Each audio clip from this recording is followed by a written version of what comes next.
Assalamu alaikum. I'm Khalda Anam, and today we are going to discuss two important forms of government, democracy and dictatorship, and particularly in context of Pakistan. First of all, we should know that what is democracy and dictatorship. I think democracy can't be explained in such a better way by anyone else as by Abraham Lincoln. And according to him, democracy is government of the people, for the people, by the people.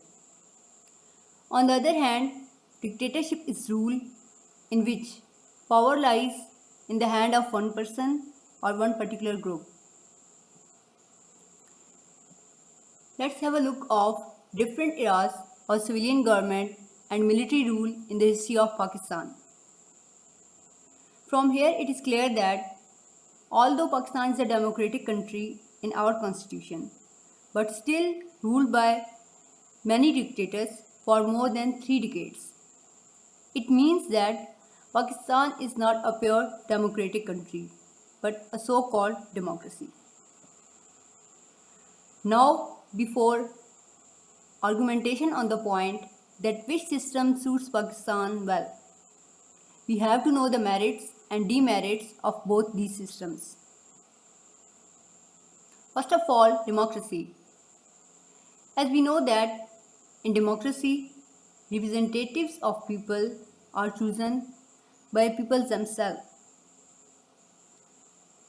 That's why this form of government is most liberal form than any other form.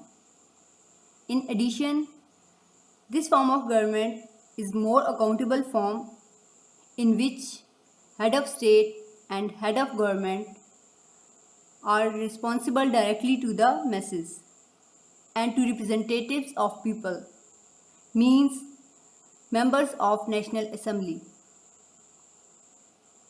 As we know that to every advantage there is a disadvantage.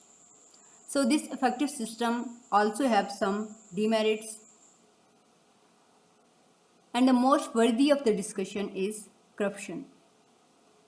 A common flaw of this system of governance is instability, because governments keeps on changing after their tenure, or maybe it's before its completion due to some other reasons.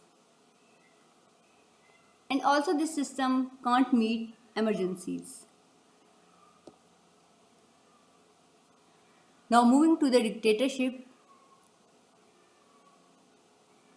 this system completely neglects the freedom of speech due to lack of any unchallenging authority like opposition parties. And it also damages our foreign policies, and also that in case of riots against military leadership damages economy as well.